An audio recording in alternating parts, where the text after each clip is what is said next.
नमस्ते बच्चों। आज मैं आपके पाठ्य पुस्तक वसंत की पहली कविता जिसका शीर्षक है वह चिड़िया जो आपको पढ़ाऊंगी। वह चिड़िया जो के कवि हैं श्री केदारनाथ अग्रवाल। केदारनाथ अग्रवाल जी ने इस कविता के माध्यम से हमें पर्यावरण संरक्षण की शिक्षा दी है और भी छोटी सी चिड़िया के माध्यम से हमें सिखाने का प्रयास किया है। कविता का पहला बंध है, वह चिड़िया जो चोंच मार कर दूध भरे जुंडी के दाने रुचि से रस से खा लेती है, वह छोटी संतोषी चिड़िया नीले पंखों वाली मैं हूँ, मुझे अन्न से बहुत प्यार है।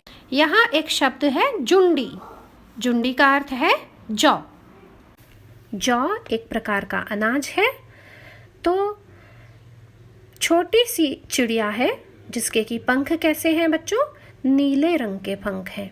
तो नीले पंखों वाली चिड़िया दूध भरे यानी रस भरे जुंडी के दानों को चोंच मारकर खाती है। कहने का अर्थ यह है कि चिड़िया जौ जैसे साधारण अन्न को भी बड़ा ही स्वाद लेकर खाती है, रुचि से रस से। उसे ऐसा करने में बड़ा ही आनंद आता है और उसे वे जौ के दाने बड़े स्वादिष्ट लगते हैं। वह छोटी संतोषी चिड़िया, तो यहाँ चिड़िया को संतोषी क्यों कहा है? क्योंकि वो जौ जैसे साधारण अन्न को खाने मात्र से ही संतुष्ट हो जाती है। तो इस बंध से हमें यह पता लगता है कि हमें चिड़िया से सदा संतुष्ट रहने की शिक्षा लेनी चाहिए।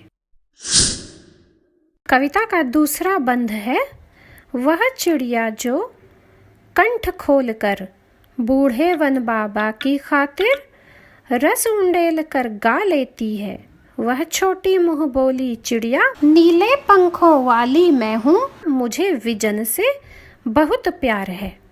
यहाँ एक वाक्यांश है कंठ खोलकर, जिसका अर्थ है तेज आवाज में ऊंचे स्वर में गाना। और एक शब्द है विजन। विजन का अर्थ है वन। कविता के इस बंध में कवि ने बताया है कि वन जो है, वन को यहाँ पर बूढ़े वन बाबा कहा गया है। तो बूढ़े वन बाबा कहने का आशय यही है कि वन अब बिल्कुल निर्जन हो गए हैं।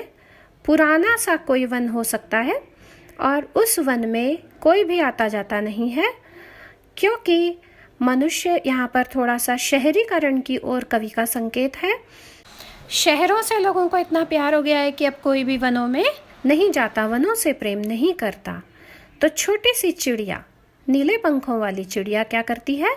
वन में जाती है और ऊंच कंठ खोलकर अर्थात ऊंची आवाज में, तेज आवाज में बूढ़े वन बाबा के लिए गाना गाती है। वन के वृक्षों पर बैठती है और तेज आवाज में गाना गाती है, मानो बूढ़े वन बाबा को अपना मधुर स्वर सुनाकर प्रसन्न करना चाहती हो। और ऐसा करके चिड़िया को बड़ा ही स्वयं में गर्व महसूस होता है। इसीलिए चिड़िया, जैसे यहाँ पर मुँहबोली शब्द का प्रयोग किया है कवि ने। तो मुँहबोली, जैसे कि चिड़िया, मुँहबोली का अर्थ होता है अपनी प्रशंसा करने वाली। तो कवि ने यहाँ पर इसलिए मुँहबोली कहा है क्योंकि कवि कहना चाहता है कि चिड़िया ऐसा कहकर मानो हमारे सामने यह बताना चाहती हो कि वह वनों से कितना प्रेम करती है। वह मनुष्य को यह शिक्षा देना चाहती है कि उसी तरह से मनुष्य को भी वनों से प्रेम करना चाहिए, न कि मनुष्य उन्हें काटें। कविता का तीसरा बंध है, वह चिड़िया जो चोंच मार कर चढ़ी नदी का दिल टटोल कर जल का मोती ले जाती है, वह छोटी गर्बीली चिड़िया नीले पंखों वाली मैं हूँ, मुझे नदी से बहुत प्यार है। तो यहाँ एक वाक्यांश है, जल का मोती ले जाती है। तो जल का मोती का अर्थ है मोती के समान स्वच्छ जल।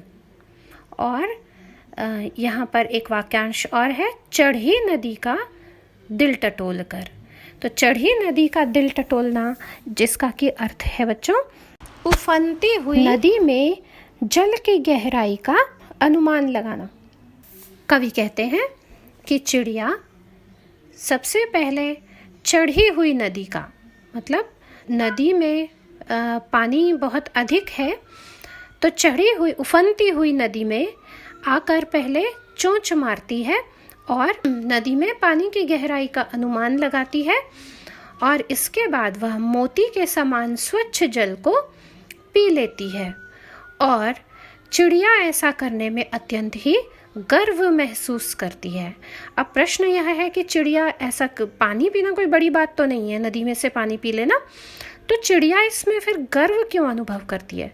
चिड़िया इसलिए गर्व अनुभव करती है क्योंकि चिड़िया मनुष्य को यहाँ एक शिक्षा देना चाहती है कि मनुष्य नदियों को गंदा करता है, फैक्ट्री की गंदगी नदियों में डालता है, हाथ में कुछ भी होता है, पॉलीथीन्स इत्यादि सब कुछ नदियों में मनुष्य डाल देता है, सिक्के फेंकता है।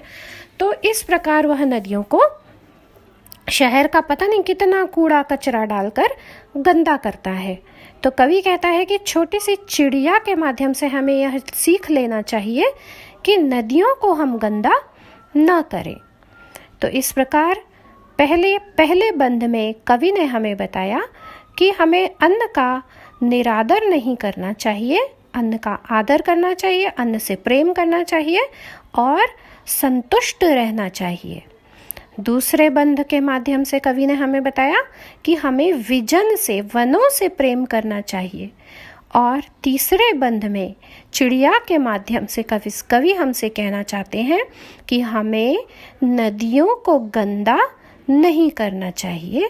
तो आशा है आपको यह कविता भली भांति समझ आ गई होगी। धन्यवाद।